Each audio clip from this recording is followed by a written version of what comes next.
Hello दोस्तों, नमस्कार। मेरा नाम है रोहित कुमार। आप सभी का स्वागत है हमारे इस यूट्यूब चैनल पे। कक्षा 9 के लिए मैथमेटिक्स की नई शुरुआत कर चुके हैं। संख्या पद्धति ये जो चैप्टर है चल रहा है। प्रश्नावली 1.2 एनसीईआरटी की किताब से हम बताने वाले हैं। उसके लिए जो बेसिक ज़रूरतें हैं, जो जानकारियाँ हैं, वो पहले बता देते हैं, फिर प्रश्नावली हम शुरू करेंगे। तो संख्याओं के बारे में विशेष जानकारी आपसे चाहिए। हमने पिछली वीडियो में संख्याओं में, वास्तविक संख्याओं में परिमेय, अपरिमेय और पूर्णांक, अपूर्णांक, सबसे ज़्यादा महत्वपूर्ण यहाँ पर ऋण पूर्णांक, धन पूर्णांक, इन सब के बारे में थोड़ी थोड़ी जानकारी आपको दे दी थी। आप सम संख्या, विषम संख्या, इन सब चीज़ों के बारे में थोड़ा बहुत जान लिया था। आइए जानते हैं संख्याओं के बारे में। गणित में जितना कुछ भी आपको पढ़ने को मिलता है, सबके सब संख्याएँ हैं, गिनतियाँ हैं। वो गिनतियाँ कितने प्रकार की होती हैं वो पहले समझते हैं। जितना भी चीज़ें आपको मिलती हैं गणित में संख्याओं के रूप में, वो सबके सब क्या है? संख्याएं। संख्याएं दो प्रकार से मुख्यतः बांटी जाती है, मतलब दो प्रकार के बांटी जाती हैं। एक होती है वास्तविक, जो भी आपने पढ़ा है अभी तक, जितने भी प्रकार की संख्याएं आपने देखी हैं वो सब की सब वास्तविक है। और दूसरे प्रकार की होती हैं काल्पनिक। काल्पनिक मिलेगी कक्षा 11 में, ठीक है, तो उसके लिए भी आपको टेंशन लेने की कोई ज़रूरत नहीं है। वास्तविक संख्याओं में आ जाते हैं। वास्तविक संख्याओं का मतलब ये मान लीजिए कि आपने अभी तक जितना भी पढ़ा है सब की सब वास्तविक संख्याएं जो वास्तव में होती हैं और प्रयोग की जाती हैं। वास्तविक संख्याएं दो प्रकार की होती हैं, परमेय और अपरमेय। परमेय ये संख्या, अपरमेय। परमेय उन्हें कहा जाता है जिन्हें P/Q के रूप में व्यक्त किया जा सके, जिन्हें P/Q के रूप में व्यक्त किया जा सके, भिन्नों के रूप में बदला जा सके। इसके बारे में आपने बहुत पहले से पढ़ के रखा है कि परमेय संख्या उन्हें कहते हैं जिन्हें P/Q के रूप में व्यक्त किया जा सकता है, और जहाँ पे Q does not equal to 0, यानी कि जो हर है, नीचे वाली गिनती है, वो आपका 0 के बराबर नहीं होने चाहिए। उसके अलावा आप कोई भी संख्या, मतलब जो भी बटे में बने जा सके। और साथ में कहा जाता है कि P और Q पूर्णांक होने चाहिए। क्या होने चाहिए? पूर्णांक। पूर्णांक का मतलब होता है पूरे पूरे अंक। पूर्णांक क्या होता है अभी हम समझेंगे थोड़ी देर बाद, ठीक है। P/Q के रूप में जिनको भी बदला जा सकता है वो सब के सब क्या होती हैं? परमेय होती है। और जिनको नहीं बदला जा सकता है वो अपरमेय होती हैं। अब कौन सा बदला जा सकता है, कौन सा नहीं बदला जा सकता है, उन सारी चीज़ों को अभी अब थोड़ी देर बाद समझ जाएंगे। वैसे अभी ही समझा देते हैं, कौन सी बड़ी बात है। जितनी भी गिनतियाँ होती हैं, जैसे 1/2 दिखाई दे रहा है, ये परमेय है, पहले से बटे में है। जैसे 7 दिखाई दे रहा है, क्या ये परमेय है? बटे में बदला जा सकता है? बिल्कुल, इसे बदला जा सकता है। बटे में 1 लगा दिया, ये बदल गया। 0 है, क्या इसे बटे में बदला जा सकता है? हाँ, इसको भी बदला जा सकता है। बटे में 1 लगा दीजिए या फिर बटे में 2 लगा दीजिए। ये सब के सब क्या है? परमेय हैं, जिनको बदला जा सकता है। दशमलव वाली गिनती ले लीजिए, 2.5 ले लीजिए, तो क्या ये 25/10 लिखा जा सकता है? बिल्कुल लिखा जा सकता है। तो क्या है ये? परमेय है। कौन सा परमेय नहीं होता, यानी कि अपरमेय कौन सी होती है? वे संख्याएं जिन्हें नहीं बदला जा सकता। ऐसे कौन सी संख्याएं होती है जिनको बदला नहीं जा सकता? आइए देख लेते हैं। देखिए, अंडर रूट के अंदर जो गिनतियां प्राप्त होती हैं ज़्यादातर क्या होती हैं कि वो अपरमेय होती हैं। √3 हो गया, √4 को नहीं, √4 का मतलब होता है 2, तो वो परमेय है। √5, √6, √7, ये सभी के सभी क्या हैं? अपरमेय हैं। √8, √9 यहाँ पे नहीं रहेगा क्योंकि 9 का वर्गमूल 3 होता है, जो कि परमेय संख्या हो जाएगी। तो इन सभी को बटे में नहीं बदला जा सकता, P/Q के रूप में नहीं लिखा जा सकता, क्योंकि √2 आप कहोगे √2/1 लग देंगे, हो तो गया, पर यहाँ पे थोड़ी सी प्रॉब्लम है, क्योंकि √2 का जो मान होता है वो अगर आप इसका वर्गमूल निकालेंगे तो 1.414 और आगे करके गिनतियाँ आती जाती हैं। वर्गमूल जब हम निकालते हैं तो आती जाती हैं और रिपीट नहीं करती हैं, कोई भी गिनती दोहराती नहीं है। इससे हम अंदाज़ा नहीं लगा पाते कि मतलब इसको बटे में लिखे तो लिखे कैसे, तो ये बटे में लिखते नहीं बनती हैं। इस वजह से इन्हें क्या कहा जाता है? अपरमेय संख्याएं कहा जाता है। और कौन से परमेय होती है, कौन से अपरमेय होती है, मतलब कि कौन से बटे में बदली जा सकती है, नहीं बदली जा सकती, ये अगली प्रश्नावली में अभी आपको मिलने वाला है। अभी आपको बस ये पता होना चाहिए कि परमेय किसे कहा जाता है, जिसे P/Q के रूप में लिखा जा सकता है।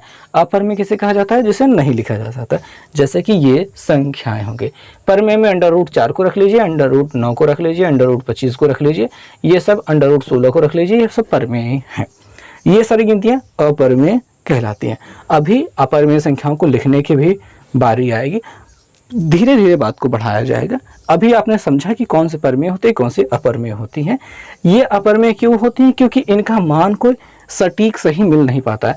जैसे पाई की जो वैल्यू होती है वो 22/7 होती है, आपने पढ़ के रखा है, लेकिन उसके साथ में लिखा जाता है लगभग। आपने ये शायद पढ़ा है कि नहीं पढ़ा है, लगभग ये लिखा जाता है। ये क्यों लिखा जाता है? क्योंकि पाई की एग्जैक्ट वैल्यू अभी तक निकाली नहीं जा सकी है। हालांकि अंक बहुत ज़्यादा, दशमलव के बाद बहुत ज़्यादा लंबे अंकों तक जा चुके हैं, लेकिन एग्जैक्ट वैल्यू अभी तक नहीं निकाल पाए हैं। 22/7 उसके नियर अबाउट, उसके बहुत नज़दीक का मान होता है, तो इसलिए उसके साथ लगभग लगाया जाता है। तो पाई क्या है? एक अपरिमेय संख्या है, क्योंकि दशमलव के बाद इसके अंक आते जाते खत्म ही नहीं होते। क्या सही है क्या गलत है कुछ पता नहीं चलता है। तो पाई का जो वास्तविक मान है वो अभी तक नहीं पता चला है, और इसका मान 1 दशमलव करके होता है ना, नहीं 3.14 ऐसे करके भी मिलता है ना। तो ये भी मान वास्तव में पूरा है नहीं, और भी आगे चलता जाएगा। अभी आपको पाई की वैल्यू भी देखने को मिलेगी एक जगह पे, तो आपको बहुत ज़्यादा अच्छे से समझ में आएगा। तो अभी ज़्यादा परेशान होने की ज़रूरत नहीं है, आपने समझ लिया। जिनको बटे में लिखा जा सकता है उन्हें परमेय कहा जाता है, जिन्हें बटे में नहीं लिखा जा सकता है उन्हें अपरमेय कहा जाता है। परमेय के अंतर्गत ही आते हैं पूर्णांक। पूर्णांक मतलब पूरे पूरे अंक। जो अंक पूर्णांक होते हैं, पूरे होते हैं, उनको पूर्णांक कहा जाता है। जैसे 7/1 दिखाई दे रहा है, वो 7 पूरा है, ठीक है, 7 पूरा है, तो इसे पूर्णांक कहेंगे। अपूर्णांक में ये 1/2, 1/2 का मतलब होता है आधा। आधा पूरी चीज नहीं होती, आधा है। और यहाँ पे जो मिल गया है जो 2.5, ये 2.5 का मतलब होता है 2.5, यानी 2 पूरा पूरा है और 1 ही आधा है, तो ये पूर्णांक नहीं है, ठीक है। 2 पूरा तो है, पर अगला वाला हिस्सा जो है वो आधा है, तो इन सभी को साथ में मिला के कहा जाएगा तो ये आधे अधूरे हैं, ठीक है। या तो ये ना होता या तो ये पूरा होता, तब हम पूर्णांक कहते हैं। जैसे 3 हो गया वो पूर्णांक है, ठीक है। तो पूर्णांक हो गया। अपूर्णांक, अपूर्णांक का नहीं, बटे वाली गिनतियां जो पूर्णांक नहीं होती, 1 2 3 4 का गिनती में जो नहीं आती, आधा, पौना, 2.5, ये जो होती है यही होती है अपूर्णांक। जैसे 1/7 ले लिया जाए ये अपूर्णांक है, और 7/1 ले लिया जाए ये पूर्णांक कहलाएगा, ठीक है। आगे पूर्णांक में ऋण पूर्णांक जो माइनस वाली गिनतियां होती है, -1, -2, -3, -4, सब ये चलते चले जाए, ऋण पूर्णांक कहलाएंगे।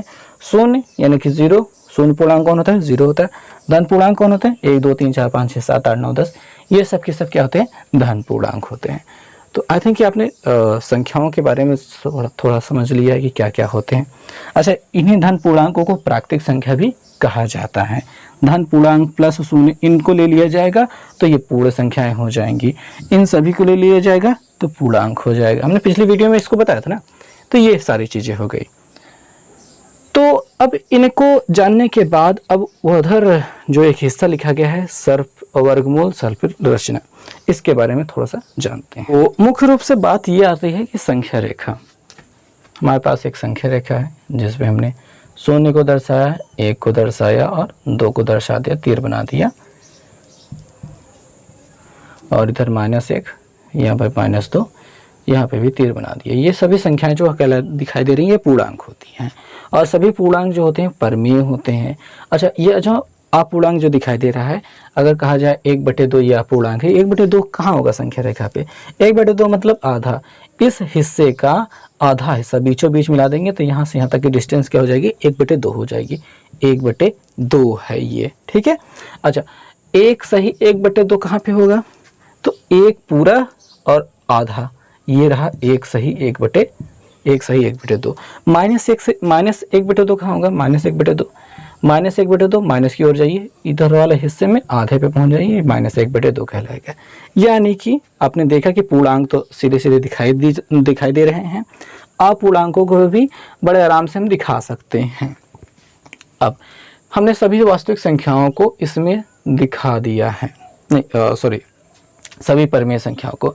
अपरमेय संख्या कौन सी होती है? अंडर रूट वाली गिनतियाँ, √2, √3, इनको जब संख्या रेखा पे दिखाना हो तो वर्गमूल सर्पिल रचना की आवश्यकता पड़ती है, और इसके माध्यम से हम संख्याओं को दिखाते हैं। तो आपने इनको और इनको भी संख्या रेखा पे दिखा दिया है। परमेय मतलब पूरा दिखा दिया है। अपरमेय संख्या है संख्या रेखा पे कैसे दिखाई जाएंगे ये हमको समझना है। वो समझ लेंगे तो फिर पूरी वास्तविक संख्याएं हमने बड़े आराम से दिखा दी हैं संख्या रेखा पर। तो चलिए √2, √3, √5 ये सारी चीज़ों को हम दिखाते हैं संख्या रेखा पर। इसको कैसे दिखाया जाता है, वही है वर्गमूल सर्पिल रचना। ठीक है, वर्गमूल मतलब अंडर रूट वाली गिनतियाँ। ठीक है, वर्गमूल मतलब अंडर रूट वाली गिनतियों को हमको दिखाना है। जैसे हमको अंडर रूट 2 को दिखाना हो संख्या रेखा पर, तो मुख्य रूप से एक लाइन हमने खींच लिया, यहाँ पे बीच में हमने ले लिया ओ, यानी बेसिकली 0। यहाँ से अंडर रूट 2 लंबाई तक हमको पहुँचना है। कैसे पहुँच पाएंगे ये हमको समझना है। तो इसको हमको यहाँ पे हल करना होगा, यहाँ से हम आगे बढ़ते हुए जाएंगे। इस 2 को 2 भागों में अलग करना है प्लस के रूप में। ठीक है, 2 संख्याओं को जोड़ने पर 2 हो जाए, तो मुख्य रूप से हम 1 + 1 कर सकते हैं, 1 + 1 कर सकते हैं, और बाकी और सारी गिनतियां भी धीरे धीरे से हम समझते जाएंगे। और मुख्य रूप से समझेंगे बात यह है कि हमको इनको ऐसे 2 भागों में बांटना है जो हो सके तो दोनों संख्याएं किसी का वर्ग हो, या फिर एक संख्या, कम से कम एक संख्या किसी संख्या का वर्ग होनी चाहिए। अब 1 किसका वर्ग है, 1 का, 1 किसका वर्ग है, 1 का, यानी कि समान रूप से ये 1 जो है 1 का स्क्वायर है, और ये जो 1 है वो 1 का स्क्वायर है। अब ये जो संख्या प्राप्त हुई है, ये जो संख्या प्राप्त हुई है, इन दोनों को यहाँ पे दर्शाना है। कैसे दर्शाना है, सबसे पहले बात 1 इकाई आगे बढ़ना है, और हम पहुँच गए ए बिंदु पर, ये 1 इकाई आगे बढ़े हैं। ठीक है, 90 अंश का कोण बनाना होगा, प्रकार पटरी की सहायता से बना लीजिएगा। ये 90 अंश का कोण बन गया, या फिर चादर की सहायता से बना लीजिएगा। जितना ये 1 आगे हैं गए हैं, उतना ही 1 ऊपर नाप लेंगे। 1 सेंटीमीटर आगे गए हैं, 1 सेंटीमीटर इधर मान लेंगे, नाप लेंगे, ये 1 और 1 हो जाएगा। अगर इसको मिला दिया जाए, इसको मिला दिया जाए, तो पाइथागोरस थ्योरम अगर आप जानते हैं उसके माध्यम से, या नहीं जानते हैं तो सीधे सीधा मान लीजिए ये कितना है, √2 के बराबर है, √2 के बराबर है। पाइथागोरस प्रमेय लगाओगे तब पर भी इसका मान क्या होगा, √2 मिलेगा। अगर आपने इसको 1 नापा है, 90 अंश का कोण सही बनाया है, इसको 1 लिया है, तो ये √2 के बराबर ही बना है। बन जाने के बाद यहाँ से सुई रखना है, यहाँ पे गोलाकार पेंसिल रखना है, गोला प्रकार को ऐसे मिला देना है। मिलाने के बाद ये जहाँ पे आके मिल जाएगा वही गिनती, यहाँ से ए हो गया, ये हो गया बी, यही वाली गिनती OR ले लेते हैं। OR बराबर क्या हो जाएगा, √2 के बराबर हो जाएगा, यानी √2 है वो लंबाई। ये समझ में आई बात, समझ में आई बात। चलिए सर्पिल को अच्छे से समझ बनाते हैं पहले। सर्पिल आकृति के बारे में अगर आप समझें तो आपके पास जो चौथी सवाल दिए गए हैं प्रश्नावली की, उसमें भी यही सेम चीज़ें कही गई हैं बनाने के लिए। हम पहले इसको हल्के से बना के दिखा देते हैं, आप समझ लो, उसके बाद फिर हम प्रश्न को आगे बढ़ाते जाएंगे और फिर बातें समझ में आती जाएंगी। सबसे पहले बात तो हमने एक O ले लिया, और यहाँ तक की डिस्टेंस को हमने A लिख लिया, एक लंबाई ले ली है। ठीक है, कोई भी एक, मतलब आप 1 सेंटीमीटर ले सकते हैं, या फिर 1 मीटर ले सकते हैं, या फिर कोई भी डिस्टेंस लेने के बाद आप उसे मान सकते हैं ये 1 है। 90 अंश के कोण पर ऊपर जाएंगे, और जितना बड़ा ये है उतना ही बड़ा ये बनाएंगे, तो ये 1 हो जाएगा। 1 और 1 बराबर होने चाहिए, मिलाएंगे तो क्या बन जाएगा, √2 बन जाएगा। उसके बाद इस बिंदु पर 90 अंश के कोण के साथ, इस रेखा पर 90 अंश के कोण के साथ यहाँ पे 90 बनना चाहिए। अगर फिर आप 1 खींचते हैं, ये अगर √2 है, ये 1 है, इसको मिलाने के बाद √3 बन जाएगा।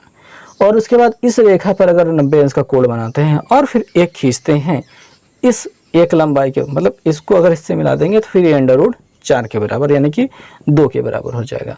फिर 90 अंश के कोण पर अगर आप 1 खींचते हैं तो इसको जब मिलाएंगे तो ये √5 बन जाएगा। अब यहाँ पे हमने जो इसे बनाया है बहुत आसान लग रहा है, लेकिन जब हम कॉपी पे बनाने लगते हैं तो हमें ध्यान देनी होती हैं बातें कि ये लंबाई बराबर होनी चाहिए। ये लंबाई जो 1 है, ये सब बराबर होनी चाहिए। यहाँ पे कम ज़्यादा हो गई हैं, गलत बात है। 90 अंश का कोण हर जगह पे विधिवत बना होना चाहिए, 1 अंश भी कम नहीं होना चाहिए। और ये लाइनें बड़े बाकायदे, बड़े प्यार से पतली पेंसिल से खींचनी चाहिए। ऐसा करने से ये वर्गमूल सर्पिल रचना बन जाती हैं। ये √2 लंबाई, √3, √4, √5, √6 ऐसे ही बढ़ाते जा सकते हैं आप बातों को। तो अभी बात बढ़ाते हैं और सीधा प्रश्नावली पे आते हैं। तो हम प्रश्न देखते हैं। पहला प्रश्न है, इसमें कहा गया था कि 3 कथन दिए गए, निम्न कथनों में मतलब वो कथन सही है कि गलत है, कारण दे करके बताइए। पहला देखते हैं, प्रत्येक अपरिमेय संख्या एक वास्तविक संख्या होती है। तो क्या है ये? प्रत्येक अपरिमेय संख्या वास्तविक संख्या होती है, ये कथन सत्य है। क्या है? सत्य है। क्योंकि कारण क्या है? वास्तविक संख्या परिमेय और अपरिमेय का समूह होते हैं। कि भैया जो वास्तविक संख्या है, ठीक है, वास्तविक संख्या वो परिमेय और अपरिमेय इनका योगफल नहीं, उन दोनों समूहों का मतलब सम्मिलित रूप होते, दोनों को मिलाने के बाद ही वास्तविक बनती है। तो अपरिमेय वास्तविक का एक अंग है, एक भाग है। तो प्रत्येक अपरिमेय संख्या वास्तविक होती है। बिल्कुल सही बात है। तो हमको यहाँ पे लिखना होगा क्योंकि वास्तविक संख्या परिमेय और अपरिमेय संख्याओं का समूह होती है, इसलिए सत्य है। आगे है, संख्या रेखा का प्रत्येक बिंदु √m के रूप में होता है, जहां m एक प्राकृतिक संख्या है। तो भैया क्या संख्या रेखा का हर एक बिंदु √m के रूप में होता है? तो क्या ऐसा होता है? तो भाई ऐसा नहीं है, ऐसा बिल्कुल भी नहीं है, असत्य हो रहा है। क्या हो रहा है? असत्य। क्योंकि √m का जब भी किसी भी प्राकृतिक संख्या का वर्गमूल निकाला जाएगा तो वो हमेशा धनात्मक गिनती होगी। और संख्या रेखा पर एक ऋणात्मक संख्याएं भी होती हैं, ठीक है, संख्या रेखा पर ऋणात्मक संख्याएं भी होती हैं। तो भैया यहाँ पे हमको लिख देना है संख्या रेखा पर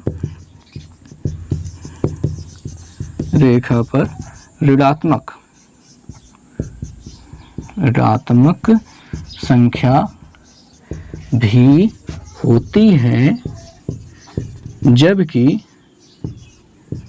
√m केवल धनात्मक है, या फिर केवल धनात्मक संख्याएं प्राप्त होती है।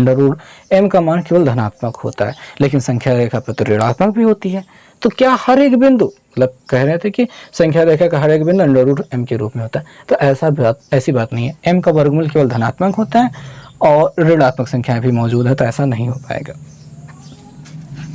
अगला है, प्रत्येक वास्तविक संख्या अपरिमेय संख्या होती है, प्रत्येक अपरिमेय संख्या वास्तविक संख्या होती है।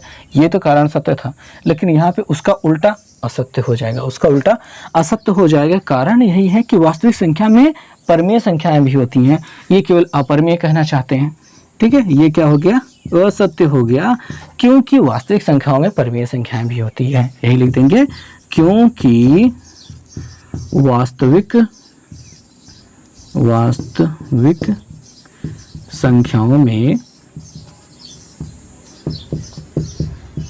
परिमेय संख्याएं भी होती हैं। कारण बस यही साधारण सी बात है कि वास्तविक संख्याओं में परिमेय संख्याएं भी होती हैं, अपरिमेय संख्याएं भी होती हैं, दोनों होती हैं। तो वास्तविक संख्याएं केवल अपरिमेय हो जाए, गलत बात है, ऐसा हो नहीं सकता। तो यही रहा इन प्रश्नों का उत्तर। बात समझ में आ गई होगी आई थिंक, ठीक है। तो चलते हैं दूसरे प्रश्न पे। प्रश्न संख्या 2 देखते हैं कि क्या सभी धनात्मक पूर्णांकों का वर्गमूल अपरिमेय होता है? यदि ऐसा नहीं तो एक ऐसी संख्या का वर्गमूल का उदाहरण दीजिए जो परिमेय संख्या है। तो बात को समझते हैं कि धनात्मक पूर्णांक जो होते हैं 2, 4, 6, 8 जितना भी हमने देखा, उनका वर्गमूल अपरिमेय हो रहा था। √2 अपरिमेय संख्या प्राप्त हो रही थी, √3 अपरिमेय संख्या प्राप्त हो रही थी। क्या सभी धनात्मक पूर्णांकों का वर्गमूल अपरिमेय होता है? तो उसी श्रेणी में हमने बताया था कि 4 का वर्गमूल √4 का मतलब 4 का वर्गमूल कितना होता है? 2, जो कि परिमेय हो गया, ठीक है, जो कि परिमेय हो गया। 1 का वर्गमूल लेंगे तो आपको 1 मिल जाएगा, आप 9 का वर्गमूल लेंगे तो आपको 3 मिल जाएगा, 16 का वर्गमूल लेंगे तो 4 मिल जाएगा, 25 का वर्गमूल लेंगे तो क्या मिल जाएगा? आपको 5 मिल जाएगा। तो ये क्या हो रही हैं? परिमेय संख्याएं प्राप्त हो रही हैं। तो पूछ रहे हैं कि क्या सभी धनात्मक पूर्णांकों का वर्गमूल अपरिमेय होता है? तो ऐसा नहीं है। क्या भैया? उत्तर क्या आएगा? नहीं, उत्तर आएगा नहीं। यदि नहीं तो ऐसी संख्या के वर्गमूल का उदाहरण दीजिए। ये हमने 4-5 उदाहरण दे दिए हैं, ठीक है। एक ऐसी संख्या का वर्गमूल उदाहरण देने की बात करें, हमने 4-5 उदाहरण दे दिए हैं। आप कुछ भी लिख दीजिए, 1 आध 2 लिख दीजिए, ठीक है। तो बात यही हो जाएगी, यह नहीं सभी धनात्मक पूर्णांकों का वर्गमूल अपरिमेय नहीं होता है, कुछ का परिमेय भी होता है। अच्छा, यहाँ पे धनात्मक पूर्णांकों को कहा गया है, ऋणात्मक पूर्णांकों को नहीं कहा गया। अगर ऋणात्मक पूर्णांक -1 ले लीजिए, इसका वर्गमूल निकालेंगे, इसका वर्गमूल निकालेंगे तो क्या प्राप्त होगा? तो भैया ये जो जाती है काल्पनिक संख्या हो जाती है। ये कक्षा 11 में आपको पढ़ने के लिए मिलेगी, काल्पनिक संख्या हो जाती है। ठीक है, तो वास्तविक और काल्पनिक होता है, तो सभी आपको वास्तविक पढ़ना है, काल्पनिक आपको बिल्कुल नहीं पढ़ना है, तो उसके बारे में सोचने की जरूरत नहीं। धनात्मक पूर्णांकों का वर्गमूल अपरिमेय होता है, सभी का होता है ऐसा नहीं है, कुछ का होता है, कुछ का नहीं होता है। तो जिनका नहीं होता है उनके उदाहरण हमने लिख दिए हैं। ठीक है, ये रहा आपके इस प्रश्न का उत्तर। अब अगले प्रश्न पे हम चलते हैं। दोस्तों, अगला जो प्रश्न है, तीसरा प्रश्न, इसमें कहा गया है कि दिखाइए कि संख्या रेखा पर √5 को किस प्रकार निरूपित किया जा सकता है। ठीक है, √5 को दिखाना है, दर्शाना है, कैसे किया जा सकता है। मैंने अभी थोड़ी देर पहले आपको समझाने की कोशिश की, एक बार फिर से शुरू करेंगे। √5 को कैसे निरूपित किया जाएगा संख्या रेखा पर। तो ये रही हमारी संख्या रेखा, यहीं पे बना दें। ठीक है भाई, बाद में बना लेते हैं। तो इसको दो भागों में हमने कहा था कि √5, ये जो 5 है, अंडर रूट के अंदर ही 5 को दो भागों में अलग कीजिए। ऐसे अलग कीजिए कि दोनों संख्याएं, हो सके तो दोनों संख्याएं वर्ग हो किसी संख्या का वर्ग हो, या फिर कम से कम एक संख्या किसी संख्या का वर्ग होनी चाहिए। जैसे 5 को तोड़ा जा सकता है, कैसे? 1 + 4 के रूप में तोड़ा जा सकता है, 2 + 3 के रूप में तोड़ा जा सकता है। अगर इस स्थिति में देखेंगे, 1 किसका वर्ग है? 1 का। 4 किसका वर्ग है? 2 का। ठीक है, 4 किसका वर्ग है? 2 का। यहाँ वाली स्थिति में देखेंगे, इसमें भी तोड़ा जा सकता है, बदला जा सकता है, बांटा जा सकता है, लेकिन 2 किसी का वर्ग नहीं है, √2 का है। 3 किसका है? √3 का है। तो ये नहीं लिया जाएगा हमको। ठीक है, जिसका वर्ग हो जाए, पूर्णांक का वर्ग हो जाए, 4 किसका है? 2 का है। 1 किसका है? 1 का है। उन्हीं भागों में बढ़ना है। 4 + 1 कर दिया, 4 + 1 कर दिया। अब 4 किसका वर्ग है? वो 2 का वर्ग है। 1 किसका वर्ग है? 1 का वर्ग है। ये मिल जाने के बाद आपकी चीज़ें आसान हो चुकी है। अब बनाना शुरू करते हैं। सबसे पहले मुख्य लाइन खींच लेते हैं, ये O खींच लेते हैं, और ये जो 2 दिखाई दे रहा है, यहाँ पे 2 सेंटीमीटर आगे जाएंगे। कितने? 2 सेंटीमीटर। 1, 1, 2। ठीक है, आपको मिल गया बिंदु A।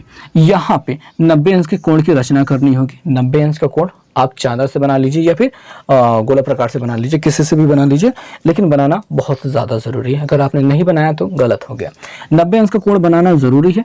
और अगर आपने इसको 2 सेंटीमीटर लिया है तो ये कितना दिखाई दे रहा है? 1 दिखाई दे रहा है। 1 सेंटीमीटर आपको ऊपर लेना है, 1 सेंटीमीटर आपको ऊपर काटना है। जितना ये रहेगा, अगर ये 2 है, मतलब 2 सेंटीमीटर लिया है, तो 1 सेंटीमीटर यहाँ पे लेना होगा। तो आपने यहाँ पे 1 सेंटीमीटर ले लिया, ये बिंदु B कहलाएगा।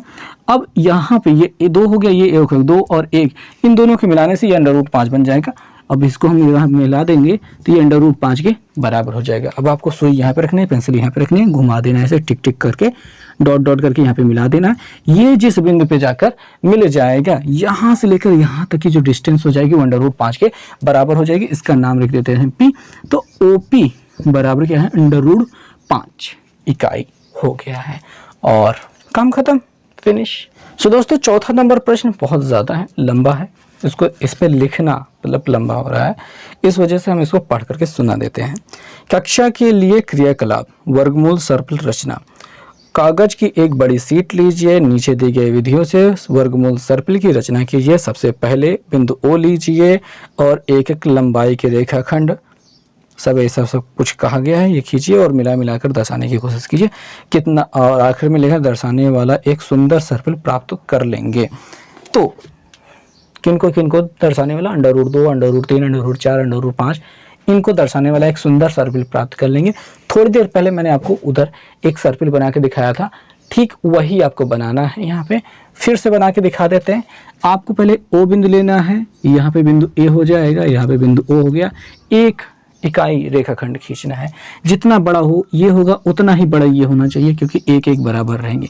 90 अंश का कोण तो डेफिनेटली बहुत ज़्यादा ज़रूरी है, नहीं बनाया तो जाहिर सी बात है गलत होगा।